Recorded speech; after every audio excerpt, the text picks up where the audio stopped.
We are the Ministry of the Real Truth, and we have created this, our latest video, in response to the latest attacks on Israel, Israeli cities, militia and ordinary everyday citizens or civilians.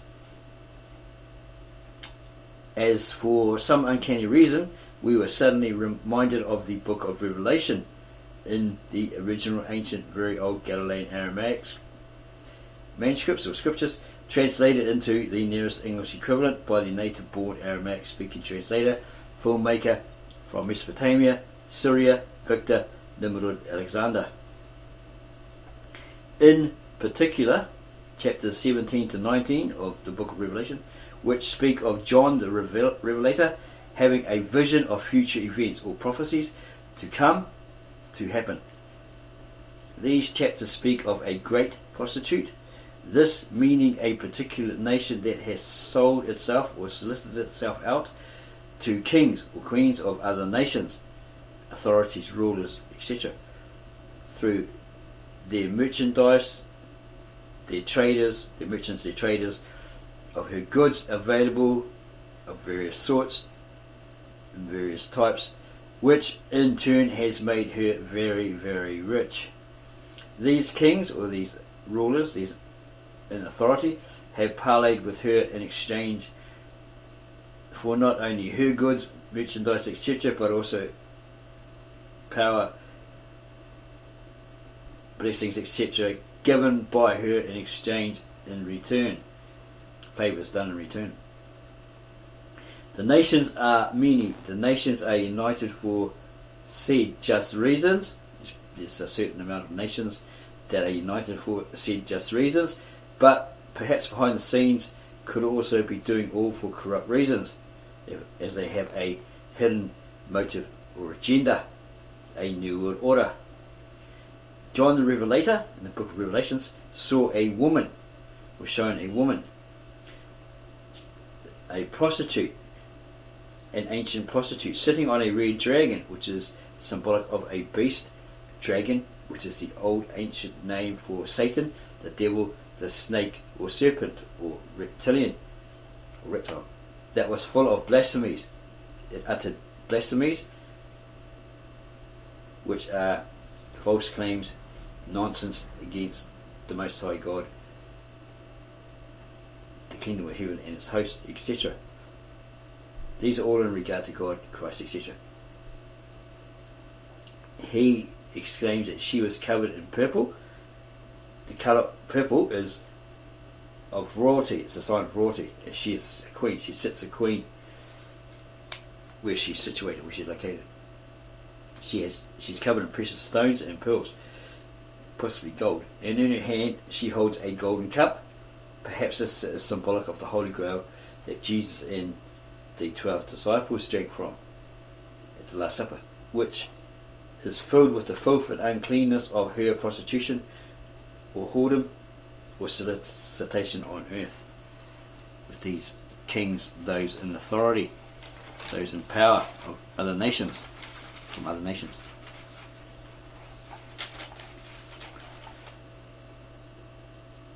And between her eyes, her prefrontal lobe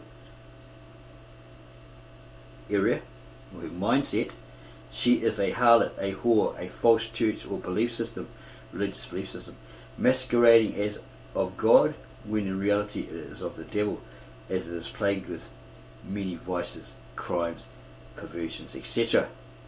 It is written that she is Babylon the Great, as she may have taken on much of their ancient religious rites, practices, and pagan gods, and so forth. She is the mother of all harlots, false churches, religions, etc. She is the queen whore. If she embraces them, praises them, gives them blessings, pardons, etc., if she sanctions them, she is a harlot. She is a lover of earthly satisfaction, satiety, self-satisfaction, sexual satisfaction, etc. She is extraordinarily unrighteous, wicked and evil and blasphemous. She has become drunk with the blood of the saints, these ancient believers in Christ, the disciples, the apostles and more, those who went to their death, those who were murdered, those who were martyred. They sent them to their deaths in numerous ways over the centuries. These saints were murdered, martyred because of their belief in the Christ and the original teachings of the Christ and the disciples and the apostles, as she had her false religion and movement that she wanted to be the top dog. She wanted it to be the top dog, the number one over all, having total dominion, power and control over all, keep them numb and dumbed. Further on in Revelations it speaks of a demon. John sees a demon that arises. A demon, in the footnotes, is anti-man. It hates man. It's a carnivorous beast and it's inhumane.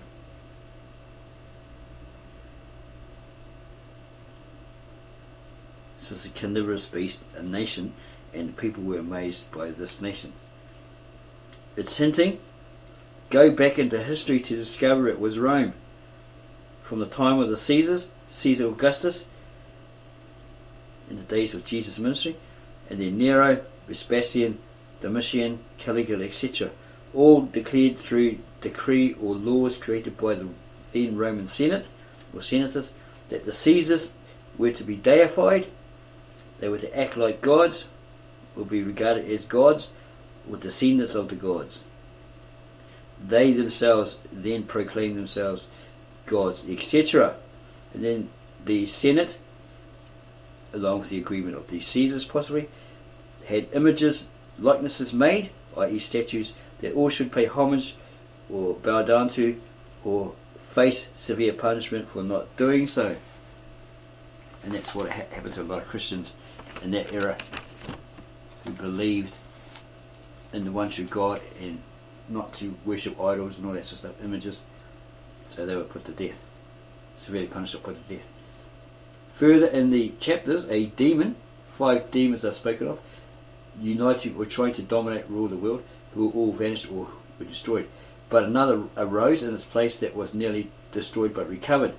It had a cut but healed. It came out from it, healed, right? Recovered from it. This is hinting at Rome under Caesar Augustus.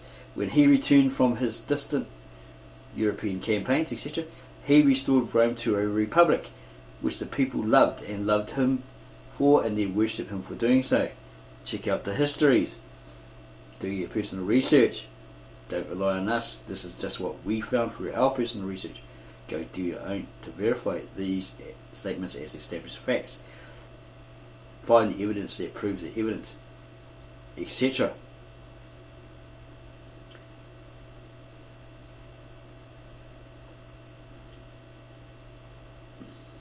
These people were amazed at this particular beast, right? And they supposedly made a comment in the book of Revelations. Who can battle it and defeat it? Who can war against it and defeat it? Because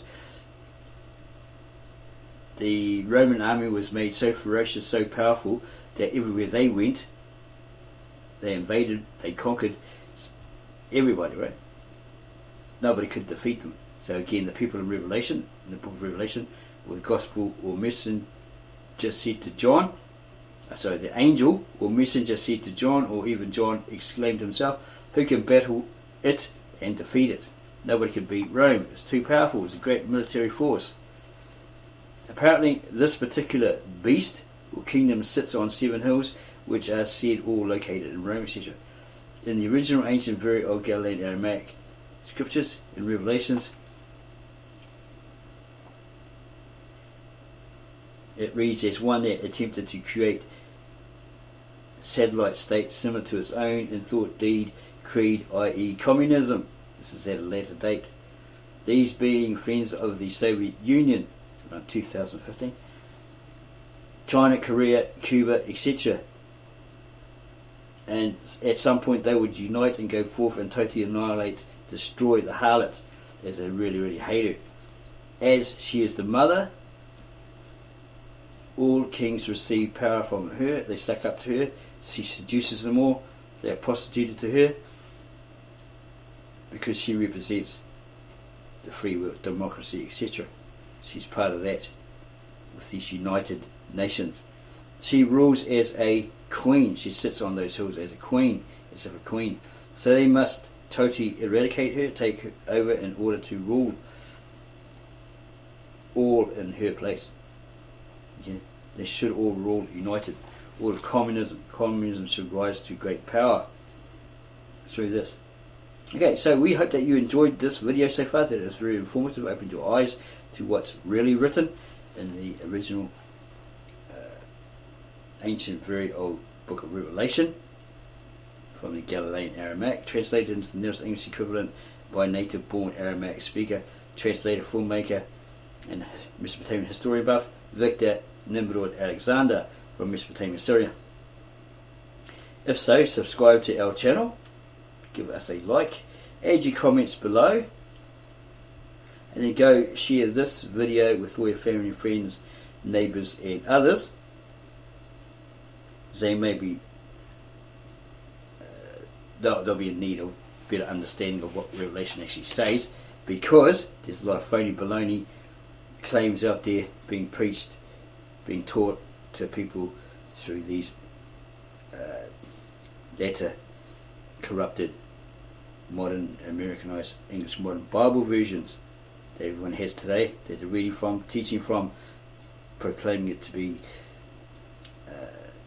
having no contradictions, that it's the exact words of God, etc., etc., when there's verification that it's actually not. It's been messed with, tampered with, revised, re-edited, passages taken out, passages added, New World Order Bibles, all that sort of stuff. So you've got to be very, very careful. So again, we say subscribe to us, give us a thumbs up or give us a like, add your comments below this video, and then go share it with everybody you know, because they need to know this information. In part 2, watch out for part 2, where we will look at the Hamas and Hezbollah attacks on Israel, both the militia or the military and civilians, innocent civilians, the reasons why they're doing this, why in the Galilean-Aramaic it speaks of a prison, the prophesied, etc. We'll explain all of that. So don't forget to subscribe to us, give us a like, add your comments below, and go share this video with all your family, friends and others.